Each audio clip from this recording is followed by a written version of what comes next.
आप घुसखोर पंडित क्यों करें, घुसखोर दलित कहिए। अगर हिम्मत है क्रिएटिविटी दिखाने का तो घुसखोर मौर्य कहिए, घुसखोर यादव कहिए, कभी नहीं कहेंगे घुसखोर अब्दुल कहिए। आगरा के अंदर एक लड़की एक लड़के के ऊपर फर्जी SC/ST का आरोप लगाती है। लखनऊ हाई कोर्ट उस लड़की को 3 साल के लिए जेल भेजती है क्योंकि उसने फर्जी केस कराया था। तो ऐसे फर्जी केसेस के लिए हमारे कोर्ट बैठे हुए हैं, लेकिन प्रथम दृष्टया यह बहुत ही गलत है, अमानवीय है। अब सवर्णों को एक होना होगा और सवर्ण से मैं अपील करता हूं कि आप एक हो जाइए। आपकी अपनी पॉलिटिकल आइडियोलॉजी और पॉलिटिकल पार्टी होनी चाहिए, क्योंकि कोई भी सरकार अब आपके लिए खड़ी नहीं है। मैं चाहूंगा कि सवर्ण एकता पार्टी हो जिसमें सारे सवर्णों का एक प्रतिनिधित्व हो। पहले आप मूवीज बनाते थे जिसमें साफ साफ लिख देते थे कि ये ब्राह्मण है, यही पुजारी है और यही लूट घसोट करता है, और आप वही मूवी में चलाते थे। लेकिन अब ऐसा नहीं होगा। सब उसकी बराबर की सजा मिले, कम से कम इसके लिए 10 साल की सजा और 10 लाख का जुर्माना जब तक नहीं होगा तब तक इस एक्ट का मिसयूज रुकेगा नहीं। कोई भी मूवी ऐसी नहीं बन रही जो समाज में आगे बढ़ाने के लिए हो। ये सिर्फ नग्नता परोस रहे हैं समाज में लिव इन रिलेशनशिप के कॉन्सेप्ट को आगे बढ़ाए जा रहे हैं जिसका कोई आधार नहीं है। समाज में ऐसे छोटे छोटे बच्चे बच्चियों को प्यार करना सिखा रहे हैं। दुर्भाग्य इस बात का लग रहा है कि घुसखोर पंडित में आप जो एक्टर बनाए हैं वो भी ब्राह्मण समाज से है। विशाल जी, क्या ब्राह्मणों को देश छोड़ना पड़ेगा क्या? जी देखिए, ब्राह्मणों को कभी भी देश नहीं छोड़ना पड़ेगा, और ऐसे लोग जो फर्जी FIR करा के SC/ST का मिसयूज कर रहे हैं उनसे मैं साफ तौर पर कहना चाहता हूं कि SC/ST के मिसयूज करने पे आपको जेल भी हो सकती है और आप उतना ही सजा काट सकते हैं जितना सामने वाले को इंप्लीमेंट करना चाहते हैं। और इसके लिए IPC की धारा 211, 218 कहीं से भी गलत नहीं है। कभी भी आप किसी को डिफेम करना चाहेंगे तो आप बख्शे नहीं जाएंगे, बस थोड़ा समय लग सकता है। आपको कुछ अधिकार इसलिए दिए गए हैं क्योंकि किसी सदी में आपको सताया गया था। अगर आप उस अधिकार का मिसयूज करेंगे तो माननीय न्यायालय यहाँ पे बैठी है और माननीय न्यायालय इस पर जरूर एक्शन लेगी। मैं पूछना चाहता हूं, आज JNU के अंदर, DU के अंदर, देश के तमाम संसाधनों के अंदर ब्राह्मणवाद का नारा लगता है। आखिर क्यों लगता है? क्या ये किसी की जातिगत भावना पर ठेस नहीं पहुंचता है? क्या ये आर्टिकल 14 और 15, 16 का वायलेशन नहीं करता है? क्या ये अंडर आर्टिकल 21 जो right to life with dignity दिया गया है उसका वायलेशन नहीं है? ऐसे सारे बयान को मैं दरकिनार करता हूं। और अगर ऐसे फर्जी SC/ST FIR कराते रह गए ब्राह्मणों के लिए या ठाकुरों के लिए तो आगे चलकर मैं गवर्नमेंट से मांग करता हूं कि स्वर्ण सुरक्षा अधिनियम लेकर आए, और अगर नहीं लाएंगे तो हम लोग इसको कोर्ट में चैलेंज करेंगे, कोर्ट में लेकर आएंगे PIL के माध्यम से, और माननीय न्यायालय इसको जरूर सुनेगी। यानी सवर्णों को अब सुरक्षा की जरूरत पड़ेगी, सरकार नहीं दे रही तो आप कोर्ट से मांगेंगे? देखिए, अभी जब UGC का कानून आया तो एक मीम चल रहा था कि 90% OBC SC/ST है, 10% स्वर्ण है। आखिर जब 10% स्वर्ण है तो माइनॉरिटी कौन हुआ? सामान्य वर्ग के लोग हुए। 90% के बीच में तो प्रोटेक्शन की जरूरत इन 10% लोगों को है। अगर ऐसे ही चलता रहा, कोई UGC में फंसाएगा, कोई SC/ST में फंसाएगा।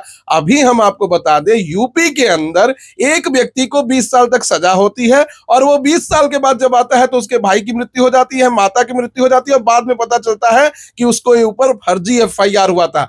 आगरा के अंदर एक लड़की एक लड़के के ऊपर फर्जी SC/ST का आरोप लगाती है। लखनऊ हाई कोर्ट उस लड़की को 3 साल के लिए जेल भेजती है क्योंकि उसने फर्जी केस कराया था। तो ऐसे फर्जी केसेस के लिए हमारे कोर्ट बैठे हुए हैं, लेकिन प्रथम दृष्टया यह बहुत ही गलत है, अमानवीय है। और ऐसे अगर होता रहा तो आने वाले समाज 2 धड़ों में बढ़ जाएगा। हिंदू एकता की जो बात होती है वह पूरी तरीके से खत्म हो जाएगी। तो क्या ये जो बिहार में SC/ST का दुरुपयोग है, क्या आरोप लगाने वाले भी फंस सकते हैं? क्या उन पर भी कार्रवाई हो सकती है? जी जरूर कार्रवाई हो सकती है, और इसमें मैं माननीय सरकार से पूछना चाहता हूं, जो ट्रिपल इंजन की सरकार है, क्यों नहीं कोई कदम ऐसा उठा रही है? जब आप SC/ST को प्रोटेक्शन देने के लिए कानून में अमेंडमेंट कर सकते हैं कि इन्हें एंटीसिपेटरी बेल नहीं मिलेगा, तो क्यों नहीं ऐसा कानून लेके आते हैं कि इसका फर्जी उपयोग अगर कोई करेगा तो उसको भी एंटीसिपेटरी बेल नहीं मिलेगा? आप देखिए कि आज क्या सामान्य वर्ग के छात्र को या बच्चों को या व्यक्तियों को इस देश में रहने के लिए किसी से परमिशन लेना पड़ेगा? सदियों तक हमने सेवा करते आया है देश का और आगे भी करते रहेंगे, लेकिन हमें जिस तरीके से बांटा जा रहा है समाज में, कभी UGC के नाम पे, कभी SC/ST एक्ट के नाम पे, कभी घुसखोर ब्राह्मण के नाम पे, पंडित के नाम पे, यह बहुत ही गलत है। पहले आप मूवीज बनाते थे जिसमें साफ साफ लिख देते थे कि ये ब्राह्मण है, यही पुजारी है और यही लूट घसोट करता है, और आप वही मूवी में चलाते थे, वही आप दिखाते थे, आपको कोई बोलने वाला नहीं था। लेकिन अब ऐसा नहीं होगा। सब अपने अधिकारों को जानते हैं। अब सबका साथ, सबका विकास, सबको एक बराबर न्याय देने की बात सुप्रीम कोर्ट को करनी चाहिए। अगर ऐसा नहीं होगा तो हम लोग खुद अपनी एक नई पार्टी का निर्माण करेंगे जिसमें सबका विकास करेंगे। तो क्या घूसखोर होते हैं क्या पंडित? नहीं नहीं, बिल्कुल पंडित घूसखोर नहीं होते। और जो एक तरीके से देखा जाए तो जो नैरेटिव सेट किया जा रहा है कि घूसखोर पंडित हो गया, यूजीसी एक्ट हो गया, या कश्मीरी पंडित का पलायन हुआ, वो बहुत गलत हुआ है। और इस तरीके से पंडितों को और ठाकुरों को, जो भी एक सवर्ण है, उसको सुनियोजित तरीके से डिफेम करने, चाहे उसके लिए बॉलीवुड जिम्मेदार हो, चाहे उसके लिए सरकार जिम्मेदार हो, चाहे उसके लिए समाज जिम्मेदार हो। जो दरभंगा का मामला है, ये सिर्फ मैं चूंकि मधुबनी जिला से हूँ, आप तो बिहार से आते हाँ, हैं। मधुबनी जिला बगल का डिस्ट्रिक्ट है मेरा। वहां ये मजदूरी का मामला था, वहां मजदूरी को कुछ पैसे को लेकर लेन देन का मामला था। कुछ बहस हुई और उसने, जो पासवान है जाति का आदमी जो लगाया है आरोप, उसने पूरे गांव में, और वो ऐसे ऐसे आरोप है जिसमें कोई रोजगार के सिलसिले में कोई दिल्ली में है, कोई मुंबई में है, कोई बेंगलुरु में है, उस तक का नाम है। 200-250 लोग, उस पर पूरे का पूरा गांव खाली हो गया। कई लोगों को, नामजद लोगों को पुलिस ने उठा लिया, और कई जो है उसमें अभी अनुसंधान जारी है। एसएसपी दरभंगा और एसएसपी कलेक्टर दरभंगा जो है उस पर लगातार उस जगह का मुआयना कर रहे हैं। सरकार को चाहिए कि सवर्ण सुरक्षा बल अधिनियम लाए और इसको कठोरता से लागू करें।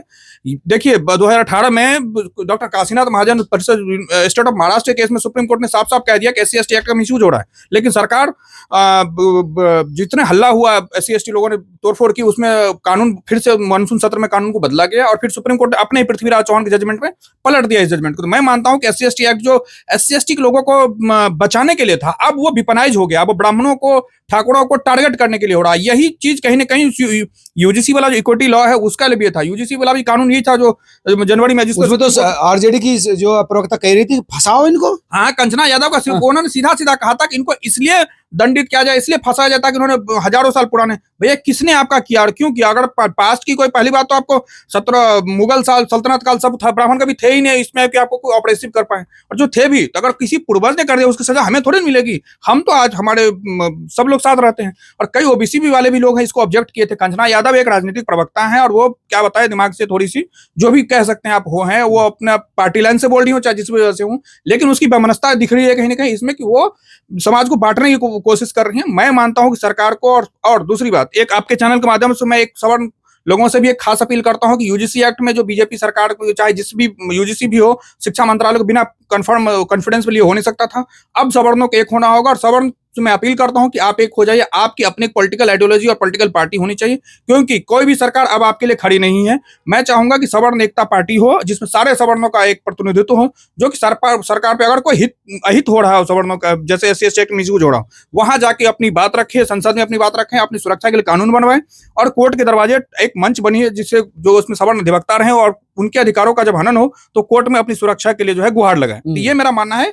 अब ये हालत होगी कि अब बिना पार्टी के, बिना संगठन के काम नहीं चलेगा। बिल्कुल वही, अब वही मैं, जैसे कार्ल मार्क्स ने कहा था, दुनिया के मजदूरों एक हो जाओ, तुम्हारे पास खोने के लिए कुछ नहीं है। वैसे अब मैं इस चैनल के माध्यम से आपके दर्शकों को बताना चाहूंगा, जितने भी भारत के सवर्ण एक हो जाएं, भाई आपके लिए खोने को कुछ नहीं है। बीजेपी से लेकर कांग्रेस सरकार, सब दलित और ओबीसी लोगों को, मैं यहाँ समाज बांटने की बात नहीं कर रहा हूँ, लेकिन जो कानून है उसकी सच्चाई की बात बता रहा हूँ। कल को ये लोग आपको, आपके बेटे बच्चे को कॉलेज में पढ़ने नहीं देंगे। कल को आपका रूममेट सवर्ण है और कोई ओबीसी लड़का रूममेट है, शर्ट मांग लिया पहनने के लिए, आपने नहीं दिया, क्या देगा, देखो जी हम ओबीसी से, हमें शर्ट नहीं दिया पहनने के लिए, और हमें भेदभाव। पता चला चौथे साल में वो जो करियर अपना वकील ढूंढता फिर है, कोर्ट कचहरी 4 साल उसका करियर खत्म। तो ये कहीं ना कहीं मेरा मानना है, ये कानून, काला कानून, तो यूजीसी पे सुप्रीम कोर्ट ने फिलहाल रोक लगाई, 19 मार्च को सुनवाई है, लेकिन इसको पक्का कानून एक सवर्ण की सुरक्षा के लिए बने, ताकि अगर जो कोई फर्जी मुकदमा हो SC/ST एक्ट में, चाहे किसी एक्ट में, उसकी बराबर की सजा मिले। कम से कम इसके लिए 10 साल की सजा और 10 लाख का जुर्माना जब तक नहीं होगा, तब तक इस एक्ट का मिसयूज रुकेगा नहीं। और जो एक्ट बना था 1989 में सुरक्षा के लिए, वो अब कहीं ना कहीं हथियार बन गया। बहुत बार मेरे गांव में, जो मैं बिहार से हूँ, मधुबनी दरभंगा में, वहां अक्सर ये होता है कि SC/ST के लोग क्या करते हैं, ब्राह्मणों की जमीन पे कब्जा कर लेते हैं। आप जाएंगे छुड़ाने के लिए, सीरीज बात है, आपकी हार्ड एंड मनी कम पैसे से अगर कोई जमीन खरीदा, कोई हड़प ले, या कोई उस पर अवैध रूप से जो जमीन जोताई शुरू कर दे, तो आप यही विरोध करोगे, करते ही वो सीधा SC/ST एक्ट का धमकी। तो क्या दलित आपने देखा ब्राह्मणों की जमीन पे कब्जा कर लेते हैं? करते हैं, पूरा फैक्ट रिकॉर्ड। आप जमीनी स्तर पर जाइए, और चंद्रशेखर रावण का एक लेक्चर है कि मैं दलित हूं, सबको SC/ST एक्ट लगा दूंगा, उसको मीडिया में भी उस बाइट है, देख लीजिए। SC/ST एक्ट का 99% मिसयूज हो रहा है।